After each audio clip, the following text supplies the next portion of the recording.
Want to get a deal on the home that you're buying, and you find a property that's been sitting on the market for an extended period of time, and you think to yourself, I'm going to make a lowball offer on this property.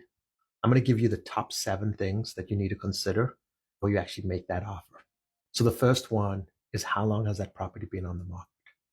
Because logic would say the longer that that property's been on the market, the more desperate the seller is to sell. But maybe the seller is not that desperate to sell. Or maybe the seller has a mortgage on the property and can't go below a certain amount. So the second thing is, has the seller dropped the price while that property's been on the market? You can actually go look at the history of the sales price when something is listed, and you can see what the seller has done. It might be that the seller just overlisted the price initially, and now they had to reduce it to the market. Third thing is, have properties in that neighborhood sold that are similar to that property, that are similar in price? Because when you see something like that, then it's not about the price. Then it's something about the property that is making it not sell. Maybe it's too close to a power line. Maybe it backs up to something that people don't like. But there could be multiple reasons why a property is not selling that has nothing to do with the price. So the fourth one is, has the seller taken the house and put it on the market and taken it off the market? Sometimes when you look at houses that have been sitting on the market for extended period of times, when you go back and look at the history of the house, you'll see that they've done this multiple times. And it hasn't been on the market for just 30, 60, 90 days. It's been on the market for significantly more time because the seller has listed it, canceled the listing, and relisted.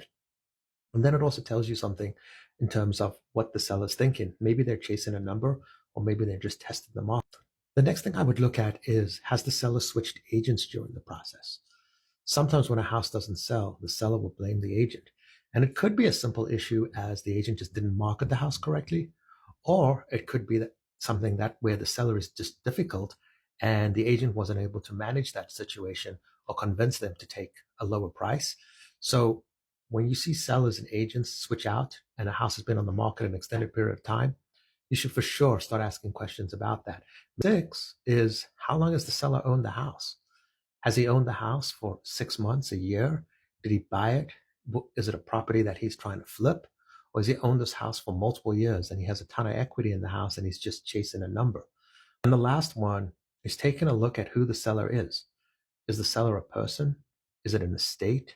Is it a corporation? Because based on who the seller is, it's going to also determine what their urgency is to sell.